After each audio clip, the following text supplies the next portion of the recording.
같으면 박사 맨 처음에 신혼부부터 시작을 했는데 5년 뒤, 10년 뒤, 20년 뒤, 30년 뒤 이렇게 쭉 계속 아직도 만나고 있거든요. 그러니까 30대 만났던 사람이 지금 60대 중반이 되고 막 이렇게 됐어요.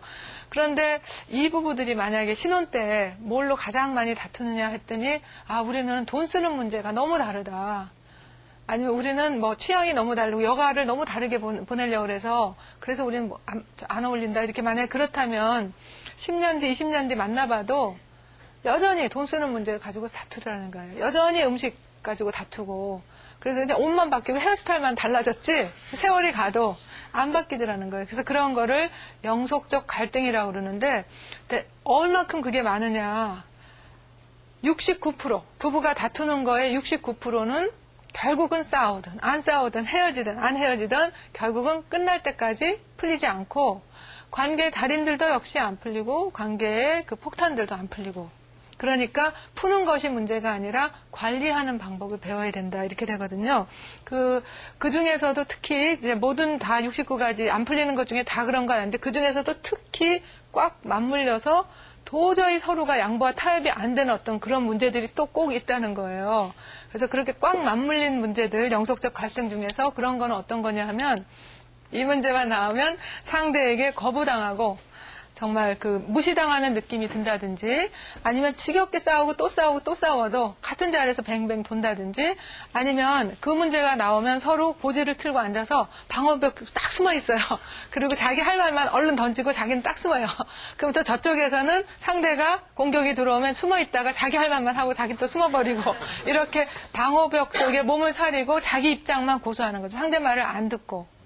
네. 그러면서, 그래서 같으면 박사 그러셨대. 당신네들은 35년 동안 같은 문제를 이렇게 다투는데, 또 여전히 그걸로 하느냐. 그러니까, 같은 말을 되풀이되풀이 하잖아요. 어떤 집에 어떤 주제 가지고는. 그랬더니, 한 256번까지는 우리가 서로가 못 들었는데, 아마 257번째는 내가 이 말 하면 알아듣겠지 하고 말을 한다는 거예요.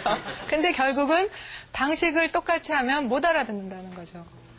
그러니까 아무리 싸워도 좌절감과 상처만 남고 그 다음에 이제 미소나 유머나 애정이 깃들 여지가 전혀 없어지고 서로 천박하게 만들고 서로 비방하고 욕설이 커지다 보면 더 방어벽 속에 숨게 되고 그러다 보니까 이제 양보와 타협의 여지가 안 남게 되면서 이제 멀어지게 되죠. 이제 감정적 이혼으로 치닫게 되는 이런 문제가 영속적 갈등 중에서도 꽉 맞물린 문제가 있는데요. 그런 그 꽉 맞물린 문제들은 왜 그러는가? 그거를 보니까 그런 문제들에 있어서는 그 주제가 뭐이든 상관이 없어요. 어떤 집은요, 뭐 그게 뭐 큰 문제 아니라도 그래요. 뭐 돈 문제나 뭐 성 문제나 외도나 폭력이 아니라도 어떤 집은요, 제가 이렇게 강연을 해보니까 김장 때만 되면 꼭 해마다 결혼하신 지 30몇 년 됐는데 꼭 다투는데 멸치젓으로 담그느냐, 새우젓으로 담그느냐, 그거 가지고 매번 똑같이 그렇게 다툰다고 그래요. 어떤 집은 뭐 하여튼 그렇게, 그러니까 그 주제라는 것이 아니면 또 아이 옷 가지고 이제 옷을 너무 비싼 걸 사준다. 이제 그런 것만 나왔을 때 또 막 둘이서 너무너무 슬프고 화가 나고 그렇다면 그런 것이 그 집에 있어서 영속적 갈등이라는 거예요. 근데 그런 게 왜 그러냐 하면 대개는 그 뒤에 영속적 갈등 주제 속에는 뭔가 그 뼈아픈 상처가 있거나 아니면 깊은 실존적 의미가 있거나 혹은 특별한 상징적 가치나 아니면 꼭 이루고 싶은 꿈 같은 것이 내재되어 있기 때문에 그렇게 싸우고 또 싸우고 하면서 양보를 못한다 그런 거죠. 예를 한번 들어볼게요.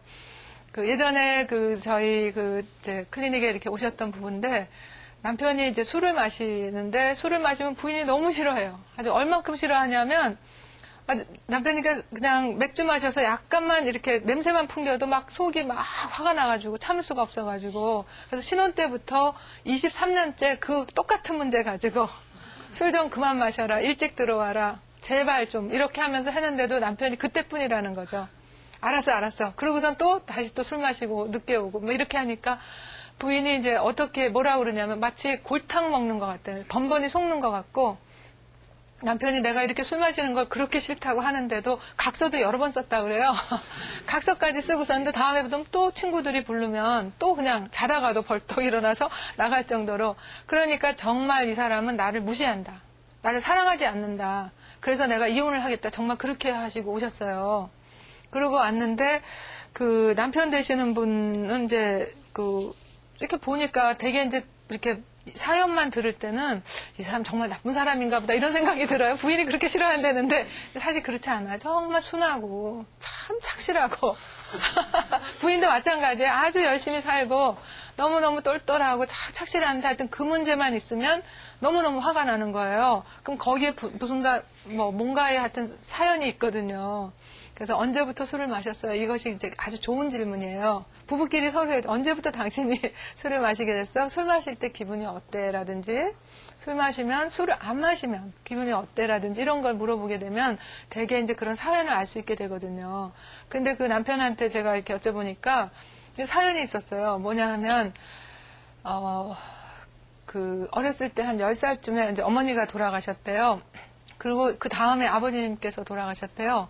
그러고 나서 삼형제였는데 이제 큰형은 돈 벌러 나가서 연락이 끊어졌고 작은 형은 또 뭐 어디 가서 이렇게 또 하여튼 그래서 헤어지게 돼서 한 12~13살부터는 거의 고아 아닌 고아처럼 이제 형제자매 다 없고 부모님 안 계시고 정말 세상에서 아무도 정말 등 비빌 데도 없고 의지할 데도 없는 그런 신세가 됐는데 군대 갔다 와서 정말 세상에 덩그러니 자기 혼자 버려진 것 같은 그런 상황에 그 친구들, 사회에서 만난 친구들이 이제 술을 마시면 왜 속까지 마음 열고 이렇게 서로 의지하고 위로가 되고 이러면서 자기한테는 그 친구가 너무나 소중하다는 거죠. 자기가 의지할 그런 너무너무 친한 이해타산 따지지 않고 그런 진실의 그런 가족 같은 그런 존재이기 때문에 양보가 안 된다는 거예요.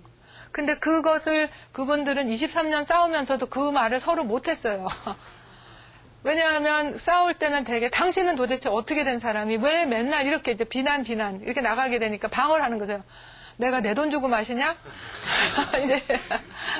이제 그런 식으로 방어를 하게 되면 그지 같은 친구들이 뭐 이렇게 친구들을 또 이제 격려를 하게 되고 그러면 이제 너무 화가 나니까 문 닫고 이제 나가든지 그 남편 말이 뭐냐면 집에 오면 자꾸 잔소리 들으니까 잔소리 듣기 싫어서 정말 술이 그냥 머리끝까지 꽉 찰 때까지 마시고 집에는 와서 들어오면 탁 쓰러져서 잔대요. 그래야지 이제 뭐라고 해도 안 들으니까 그런 식으로 반복하니까 부인은 또 너무너무 화가 나고 그럴 거 아니에요. 네, 그런데 그런 사연이 있는 거를 불과 저랑 만난 지 15분, 20분 만에 얘기를 하는 걸 부인이 듣고서는. 근데 제가 이해하는 건 중요한 게 아니에요. 이제 아내가 이해하는 게 중요하거든요. 그래서 서로 프로세스를 이렇게 해드리는데 어쨌든 그렇게 되니까 부인이 막 미안하다고. 내가 당신한테 그게 술이 아니라 친구가 이렇게 중요한 걸 내가 몰랐네. 미안해. 내가 너무 친구들을 그렇게 함부로 말해서 미안해. 이렇게 되는 거죠. 부인의 얘기를 들어보니까 부인은 그 아버님이 술을 마시면 막 집에 와서 때리고 어머니 때리고 막 살림 뿌시고 술 마시는 것을 정말 너무나 싫었다는 거예요. 그리고 아버님 돌아가시고 나서 그다음에 이제 어머니가 또 이제 그 막 힘들고 그러면 옛날에 그 술지겜이라는 거 있잖아요. 그걸 마시더라는 거예요. 너무 힘들 때. 근데 어머니가 술주정하는 거가 너무 싫었다는 거예요. 동네에서 이렇게 하는데 사람들이 흉보고 그러는 게 너무 싫었다고 또 사연이 있는 거예요. 그렇죠. 그러니까 우리가 이런 사연을 얘기해주고 들을 수 있고 이해를 하고 그렇게 되면 조금 숨통이 트이게 돼요. 다음에 술 마시고 와도 아, 저 사람이 친구 때문에 그랬구나. 아니면 집에 친구 데리고 오라 그러죠. 그렇죠? 네, 그런 식으로. 아니면 아, 내 아내가 내 술 마시는 게 이렇게 싫은 거는 그러한 상처나 아픔이 있었기 때문에 그런 그 기억이 있기 때문에 그래서 이러는 거구나. 이렇게 이해가 되게 되면 그러면 서로가 대화를 할 수가 있게 되죠. 들을 수가 있고 그게 바로 영속적 갈등을 이제 푸는 방식인데 되게 이렇게 두 타원으로 나눠서 원을 크게 두 개를 그리는 거예요. 그래갖고 이 안의 원에는 요건 작을수록 좋습니다. 작을수록 하나하나 아니면 두 개, 뭐 많아봤자 한 3개 정도만 이것만은 내가 절대로 양보와 타협이 안 된다는 거.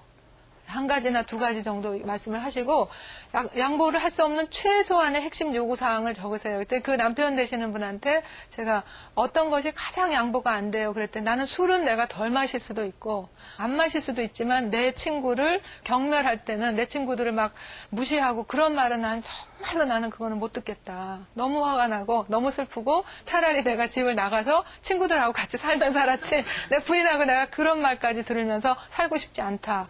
거기에 대한 그 사연을 얘기하면 돼요. 나는 이렇게 하고요. 나 전달법을 하면 돼요. 나는 어렸을 때 아버님이 돌아가시고 어머니 돌아가시고 이렇게 얘기하면 돼요. 예전에는 나 전달법이 아니라 너 전달법이 있어. 너는 도대체 어떻게 된 여자가 남편이 술만 마시면 이렇게 너를 막 공격을 하게 되니까 남편 못 듣죠. 부인이 안 듣죠. 공격이 들어오니까 바로 방어를 하거나 경멸을 하거나 이래도 내 말을 못 알아들어 10톤짜리 안 돼? 50톤짜리로 공격을 하려고 그런 생각만 들지 이해하려는 마음이 안 드는 거죠. 그래서 이 아내는 정말 자기가 양보 타협이 안 되는 거 하나나 두 가지만 자기 나 전달법으로 그 사연에 대해서 얘기를 하면 돼요.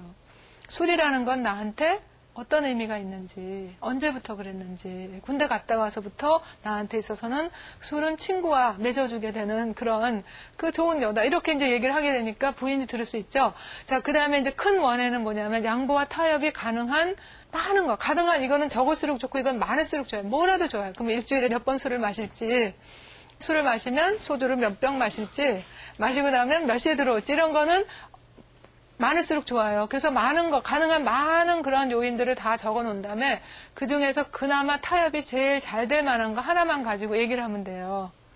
그러니까 이제 남편이 내가 내 친구, 술 친구들을 욕하는 것만큼은 내가 정말 그거는 내가 용납이 안 된다. 왜냐하면 이러 하기 때문에 이 친구들은 나한테 있어서 정말 세상에 의지할 수 있는 형제고 자매고 내 보호막이니까 이제 그렇게 하니까 그거는 받아들여줘야 돼요. 따지면 안 돼요. 따질 수가 없는 거죠. 왜냐하면 결혼하기 이전에 이미 형성된 그런 거기 때문에 이거는 그냥 그대로 인정을 하고